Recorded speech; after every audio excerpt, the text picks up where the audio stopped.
के लिए ये सॉल्व प्रैक्टिस सेट है और साथ साथ ही आपकी ग्रीस सॉल्व पेपर है। तो इन दोनों बुक से आप तैयारी अपना स्टार्ट करते हैं तो आपको समझ में आएगा भाई आपकी तैयारी कहाँ पे, और आपको लगता है कि आपकी जीएस में दिक्कत है तो आप ऑल बिहार एग्जाम। हेलो दोस्तों, कैसे हैं? एग्जाम कॉर्नर पटना चैनल पे स्वागत है।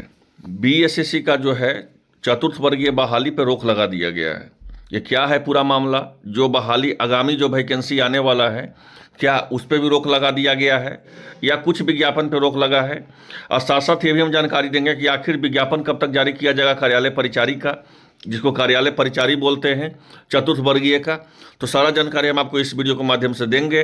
और सबसे महत्वपूर्ण चीज़ हम ये भी बताएंगे, जो कार्यालय परिचारी बिहार का जो वैकेंसी आ रहा है उसमें अधिक उम्र वाले को भी छूट दिया जाएगा। ठीक है, तो उनको कितना उम्र तक छूट दिया जा सकता है, इसका भी हम जानकारी इसी वीडियो के माध्यम से हम देंगे।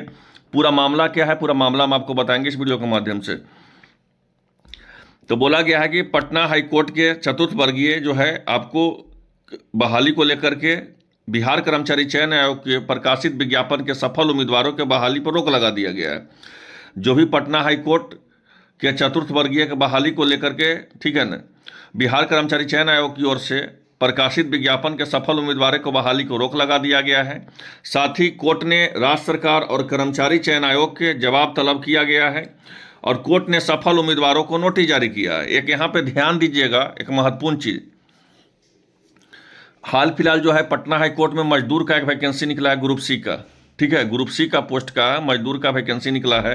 ठीक है, 171 पदों का। आप ये मत सोचिएगा कि उस बहाली को रोक लगा दिया गया। वो बहाली जैसे आपका ऑनलाइन आवेदन हुआ, आवेदन हो गया है, अब उसका रिटन टेस्ट होगा, कब होगा उसका हम नेक्स्ट वीडियो में बताएंगे।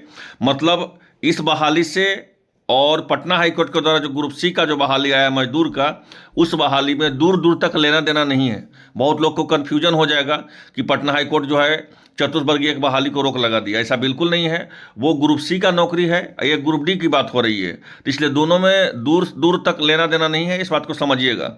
और क्या बोला गया है कि न्यायमूर्ति, हम सारा चीज़ बताएंगे कि आपका जो कार्यालय परिचारी का जो बहाली आने वाला है वो कितना पदों का आएगा और आखिर आएगा या नहीं आएगा, सारा जानकारी हम आपको इसी वीडियो के माध्यम से हम देंगे। तो पटना हाईकोर्ट के जो बहाली है और ये बहाली है जो कार्यालय परिचारी का, दोनों के दूर दूर तक मतलब नहीं है। अब आइए हम डिटेल बताते हैं कि बिहार में कार्यालय परिचारी के बहाली पर क्या उस पर भी रोक लगाया जाएगा, क्योंकि लगभग जो है 20,000 प्लस पदों का विज्ञापन निकाला जाएगा। 20,000, जिसमें सबसे ज़्यादा सीट अगर आपका निकाला जाएगा तो सचिवालय से निकाला जाएगा। सचिवालय से करीब करीब 4500 प्लस पद जो है आपको कार्यालय परिचारी का निकाला जाएगा।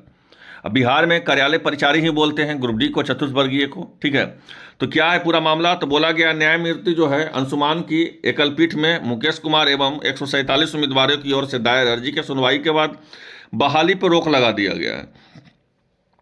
और आवेदकों की ओर से अधिवक्ता दीनू कुमार ने कोर्ट में बताया है कि बहाली के लिए राज्य सरकार ने 22 सितंबर 2023 से एक नया नियम लागू किया है, जिसके तहत उम्मीदवारों को 10वीं पास अनिवार्य कर दिया गया है। आपको पता है कि बिहार में जो कार्यालय परिचारी का बहाली हो रहा है उसमें आपको क्या चाहिए, मिनिमम क्वालिफिकेशन, तो 10वीं पास चाहिए। पूरा डिटेल हम आपको बताते हैं।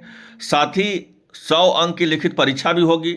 लेकिन राज्य के 13 ही जिले जैसे बेगूसराय, जहानाबाद, सहरसा, जमुई, सुपौल, नवादा, रोहतास, भोजपुर, बक्सर, दरभंगा, पटना, सारण, शेखपुरा में 8वीं पास योग्यता वाले को भी सफल घोषित कर दिया गया है। तो मतलब ये आहारता में बदलाव के कारण ये बहाली को क्या कर दिया गया है, रोक लगा दिया है। अब हम आते हैं नया वैकेंसी के बारे में। आपको दो चीज़ हम अपडेट दे दें कि जो चतुर्थ वर्गीय जो बहाली 147 पदों का है उसका चर्चा किया गया है। नया बहाली जो बिहार में कार्यालय परिचारी का बहाली आ रहा है उससे इसका कोई लेना देना नहीं है। क्यों लेना देना नहीं है? क्योंकि ये बहाली का जो है, यहाँ ध्यान दीजिएगा, एक महत्वपूर्ण चीज़ बता रहे हैं। ये जो है आपको 147 उम्मीदवार का ये मामला है। ठीक है, 147 उम्मीदवार का ये मामला है, इस बात को समझिएगा। तो कहने का था मतलब है कि जो बिहार में ये जो बहाली रोका गया है वो शैक्षणिक अर्हता को लेकर के रोका गया है। मतलब कहीं आप 10वीं पास वाले को ले रहे हैं और कुछ राज्य में जो है आपको 8वीं पास वाले को ले रहे हैं, तो ऐसे में बहाली को क्या कर दिया गया है, तो रोक लगा दिया गया। लेकिन यहाँ पे ध्यान दीजिएगा, एक महत्वपूर्ण सूचना हम आपको बता दें कि जो बिहार में आगामी जो वैकेंसी चतुर्थ वर्गीय का आने वाला है वो भी कार्यालय परिचारी को, कार्यालय परिचारी का ही बहाली आएगा, चतुर्थ वर्गीय का नहीं आता है, कार्यालय परिचारी का ही बिहार में बहाली आता है। उसके लिए शैक्षणिक योग्यता मतलब न्यूनतम आहारता जो है वो क्या हो सकता है, तो वो न्यूनतम आहारता आपको मैट्रिक हो सकता है, इस बात को समझिएगा। मैट्रिक आप फर्स्ट डिवीजन है, सेकंड डिवीजन है, कोई मैटर नहीं करता है, आपके पास मैट्रिक होना चाहिए। अधिक उम्र वाले को जहाँ तक बता दें तो अधिक उम्र वाले को कम से कम 5 साल का छूट दिया जाएगा, कम से कम 5 साल का जो है एज रिलैक्सेशन आपको 5 साल का दिया जाएगा, ठीक है।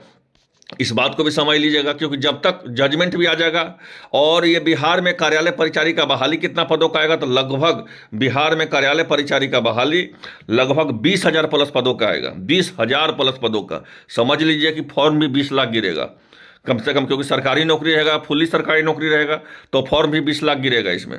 तो अब जो है उसका सिलेबस क्या रहेगा, चयन प्रक्रिया क्या रहेगा, उसमें मात्र एक एग्जाम रहेगा या इंटरव्यू भी रहेगा, इसका चर्चा हम आपको नेक्स्ट वीडियो में करेंगे।